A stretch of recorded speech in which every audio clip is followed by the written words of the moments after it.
जय हिंद दोस्तों, स्वागत है आप लोगों का आपके अपने चैनल टारगेट एजुकेशन में। दोस्तों आज मैं आप लोगों के लिए क्लास 10 का वीवीआई मैथ का ऑब्जेक्टिव लेके आया दोस्तों। तो इसे आप शुरू से अंत तक ज़रूर देखें और अगर अभी तक मेरे चैनल पे नए हैं और चैनल को सब्सक्राइब नहीं किए हैं तो चैनल को सब्सक्राइब जरूर कर लें। बेल आइकन को जरूर दबाइए ताकि इसी प्रकार की महत्वपूर्ण वीडियो की नोटिफिकेशन आप लोगों तक आसानी से पहुंच सके। तो आइए शुरू करते हैं आज का पहला प्रश्न। जी हाँ, आज का पहला प्रश्न है कि बिंदु 4 और -3 किस चतुर्थांश में है। जी हाँ, ये 4 - 3 किस चतुर्थांश में है। तो दोस्तों अगर इस प्रकार का प्रश्न अगर आए तो यहाँ इसे एक बार आप देख लीजिए, आपका इस प्रकार का प्रश्न एक भी नहीं छूटेगा। देखिए दोस्तों, ये एक्स अक्ष है और यह जो बड़ी रेखा है वो एक्स अक्ष होता है और इसे एक्स और एक्स डैश लिखते हैं। और ये खड़ी रेखा जो है ये वाई अक्ष है, इसे वाई और वाई डैश लिखते हैं। तो एक्स और वाई में ये होता है पहला चतुर्थांश और ये दूसरा चतुर्थांश, और -x और -y वाला होता है ये तीसरा चतुर्थांश, और माइनस ये +x और -y वाला होता है ये चौथा चतुर्थांश। अब इसको कैसे जानेंगे, तो यह देखिए पहले x ये प्लस में है और ये y ये भी प्लस में है। तो जो प्लस प्लस होता है वो होता है पहला चतुर्थांश, और ये देखिए x है माइनस में और y है प्लस में, तो माइनस प्लस होता है दूसरा चतुर्थांश, और ये माइनस और नीचे भी y जो है ये माइनस है, ये माइनस माइनस होता है तीसरा चतुर्थांश, और ये देखिए x है प्लस में और y है माइनस में, तो ये प्लस माइनस होता है चौथा चतुर्थांश। तो यहाँ पूछा जा रहा है कि 4 और -3 किस चतुर्थांश में है। तो देखिए एक प्लस है और दूसरा माइनस है, तो प्लस माइनस किस में है, देखिए प्लस और माइनस ये चौथा चतुर्थांश में है, इसलिए इसका सही आंसर हो जाएगा ऑप्शन डी। जी हाँ, चतुर्थ चतुर्थांश। जी हाँ, नेक्स्ट है दूसरा प्रश्न दिया गया है कि -3 और -5 किस चतुर्थांश में स्थित है। जी हाँ, तो देखिए ये एक्स डैश और ये एक्स और एक्स डैश, वाई और यहाँ वाई डैश। तो यहाँ पूछा जा रहा है -3 और -5। तो देखिए ये जो भाग है ये माइनस माइनस वाला है और ये कहलाता है ये पहला, दूसरा और तीसरा, तो इसलिए ये तीसरा चतुर्थांश में होगा ऑप्शन सी। जी हाँ, तीसरा चतुर्थांश। नेक्स्ट है 3 नंबर का, बिंदु ए 2 - 3 तथा बिंदु बी 2 2 के बीच की दूरी क्या है। जी हाँ, ये बीच की दूरी निकालना है। तो दोस्तों दूरी सूत्र जो होता है वो होता है x2 - x1 का होल स्क्वायर और जोड़ y2 - y1 का होल स्क्वायर। तो देखिए यहाँ x2 का जो मान है, देखिए x2 का मान 2 - x1 का मान 2, इसका होल स्क्वायर जोड़ y2 का मान है 2 और y1 का मान है -3, तो -3 इसका होल स्क्वायर करेंगे तो यहाँ हो जाएगा √2 में से 2 जाएगा 0, 0 का अगर होल स्क्वायर करेंगे तो 0 हो जाएगा, और यहाँ देखिए माइनस माइनस प्लस हो जाएगा, तो 2 और 3 5 का होल स्क्वायर करेंगे तो 25 हो जाएगा, √25 यानी कि 5। तो इसका सही आंसर होगा ऑप्शन डी। जी हाँ, नेक्स्ट है 4 नंबर का, बिंदु 6 और -5 एक्स नियामक क्या है। जी हाँ, इसमें नियामक यानी कि एक्स का नियामक पूछ रहा है, यानी भुज पूछा जा रहा है। जी हाँ, भुज। तो ये जो एक्स अक्ष होता है वो होता है भुज और वाई होता है कोटि। जी हाँ, वाई होता है कोटि। तो यहाँ पहला जो होता है वो एक्स होता है, इसलिए इसका सही आंसर होगा 6 यानी कि ऑप्शन ए। नेक्स्ट है 5 नंबर का, कि निम्न में से मूल बिंदु के नियामक कौन है। जी हाँ, मूल बिंदु। तो मूल बिंदु जो होता है वो होता है 0 0। जी हाँ, मूल बिंदु होता है 0 0, इसलिए इसका सही आंसर होगा ऑप्शन बी। नेक्स्ट है 6 नंबर का। 6 में दिया गया कि साइन ए बराबर 3/5, तो कॉस ए का मान क्या होगा।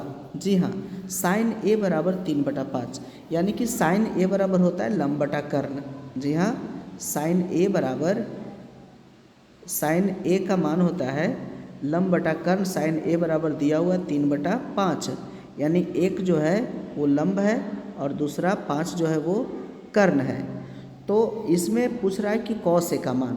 जी हाँ, कॉस ए का मान, तो कॉस थीटा बराबर होता है साइन थीटा बराबर लंब बटा कर्ण, और कॉस थीटा बराबर होता है आधार बटा कर्ण। जी हाँ, आधार बटा कर्ण।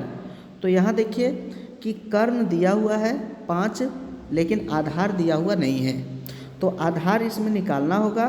3 और 5, अगर 3 लंब है और कर्ण अगर 5 है, तो आधार निकलता है। देखिए इस प्रकार से आधार बराबर होता है कर्ण के स्क्वायर, यानी कि कर्ण 5 है, 5 के स्क्वायर में से घटा देंगे लंब का स्क्वायर यानी 3 का स्क्वायर, तो 5 का स्क्वायर होता है 25, उसमें से घटा देंगे 9, 3 का स्क्वायर 9, तो बच जाएगा √16, और √16 का मान होता है 4।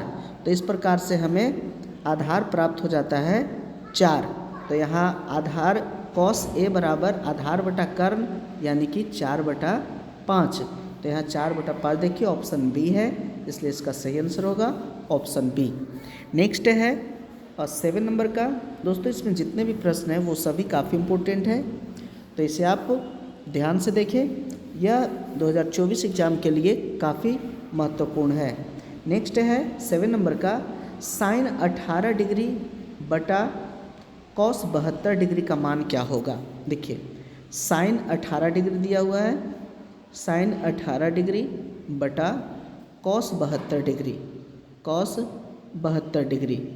तो इसमें क्या होता है कि साइन 18 डिग्री बटा कॉस 72 डिग्री, तो इसे हम इस प्रकार से लिख सकते हैं साइन 18 डिग्री। जी हाँ, अब बटा साइन, देखिए हाँ, कॉस 72 को हम लिख सकते हैं कॉस 90 माइनस थीटा, कॉस 90 में से घटा देंगे 72, तो कॉस 90 माइनस थीटा बराबर होता है साइन थीटा। तो यहाँ लिखेंगे साइन 18 बटा कॉस 90 माइनस 72 बराबर होगा साइन 18। जी हाँ, साइन 18 साइन 18 कटेगा, इसका मान 1 होगा, इसलिए इसका सही आंसर ऑप्शन बी 1। नेक्स्ट है 8 नंबर का। 8 में दिया गया है यदि कॉस ए बराबर 3 तो 3 tan ए का मान क्या होगा। जी हाँ, 5 कॉस ए बराबर 3 है। देखिए हाँ, तो 5 कॉस ए बराबर 3, तो कॉस ए बराबर हो जाएगा 3/5। तो कॉस थीटा बराबर होता है साइन थीटा का मान लंब बटा कर्ण, कॉस थीटा का मान होता है आधार बटा कर्ण। जी हाँ, आधार बटा कर्ण। तो जब आधार 3 है और कर्ण 5 है, तो लंब जो होगा वह होगा 4। तो 3 tan ए का मान पूछ रहा है, यानी कि 3 और tan ए बराबर होता है लंब बटा आधार, तो लंब बटा आधार, तो 3 गुने लंब का मान देखिए 4 और आधार का मान 3 से 3 कटेगा, तो इसका 4 होगा, ऑप्शन बी 4। जी हाँ, नेक्स्ट है 9 नंबर का। 9 में दिया गया है वृत्त के केंद्र पर बना कोण का मान क्या होता है। जी हाँ दोस्तों, वृत्त है उसका केंद्र, तो वृत्त के केंद्र पर जो कोण बनता है, तो वृत्त जो होता है 360 डिग्री का होता है, इसलिए इसका सही आंसर होगा 360 डिग्री। जी हाँ, ऑप्शन सी। नेक्स्ट है 10 नंबर का। 10 में दिया गया है कि वृत्त की सबसे बड़ी जीवा क्या कहलाती है। जी हाँ, एक वृत्त है और वृत्त में ये कई जीवा होते हैं, अनंत जीवा होते हैं, लेकिन जो सबसे बड़ी जीवा जो होती है वो केंद्र से होकर गुजरने वाली, तो जो सबसे बड़ी जीवा जो होती है उसको हम व्यास कहते हैं, इसलिए इसका सही आंसर होगा ऑप्शन सी व्यास। नेक्स्ट है 11 नंबर का। जी हाँ, 11 नंबर में दिया गया है एक बिंदु Q से एक वृत्त पर स्पर्श रेखा की लंबाई 24 सेंटीमीटर तथा Q की केंद्र से दूरी 25 सेंटीमीटर है तो वृत्त की त्रिज्या क्या होगी। देखिए दोस्तों, जब इस प्रकार का जब प्रश्न रहे तो यहाँ एक वृत्त बनाया जाता है और वृत्त में कह रहा है कि एक बिंदु Q से एक वृत्त पर स्पर्श रेखा की लंबाई 24 सेंटीमीटर है। यहाँ मान लेते हैं कि इसका केंद्र जो है यह O है। जी हाँ, केंद्र O है और बाहर में कोई बिंदु ये Q है। जी हाँ, तो यहाँ से स्पर्श रेखा की लंबाई 24 है और O से केंद्र से Q की लंबाई ये 25 है और यहाँ पूछा जा रहा है त्रिज्या क्या होगा। तो त्रिज्या जो होता है ये 90 डिग्री का होता है, लंब होता है। तो यहाँ देखिए ये 25 सेंटीमीटर ये कर्ण हो गया। जी हाँ, कर्ण हो गया 25 सेंटीमीटर और ये आधार हो गया 24 सेंटीमीटर। जी हाँ, आधार हो गया 24 सेंटीमीटर और ये त्रिज्या जो है ये लंब निकालना है। तब लंब बराबर होता है कर्ण के स्क्वायर रूट अंडर कर्ण के स्क्वायर माइनस आधार के स्क्वायर। तो जब इसको जब सोल्व करेंगे इस पर रूट अंडर 25 के स्क्वायर माइनस 24 के स्क्वायर, तो 25 के स्क्वायर होता है 625 रूट अंडर 625 और माइनस 24 का स्क्वायर होता है 576। जी हाँ, 576। तो जब 625 में से 576 घटाएंगे तो आ जाएगा रूट अंडर 49। रूट अंडर 49 का मान होता है 7। तो देखिए यहाँ ऑप्शन ए में 7 है, इसलिए इसका सही आंसर होगा ऑप्शन ए 7 सेंटीमीटर। आशा करते हैं कि वीडियो अच्छा लगा होगा। यदि अच्छा लगा तो लाइक कीजिए, अपने दोस्तों के साथ शेयर कीजिए और अगर आप मेरे चैनल पर नए हैं तो चैनल को सब्सक्राइब ज़रूर कर लीजिए। वीडियो देखने के लिए बहुत बहुत धन्यवाद।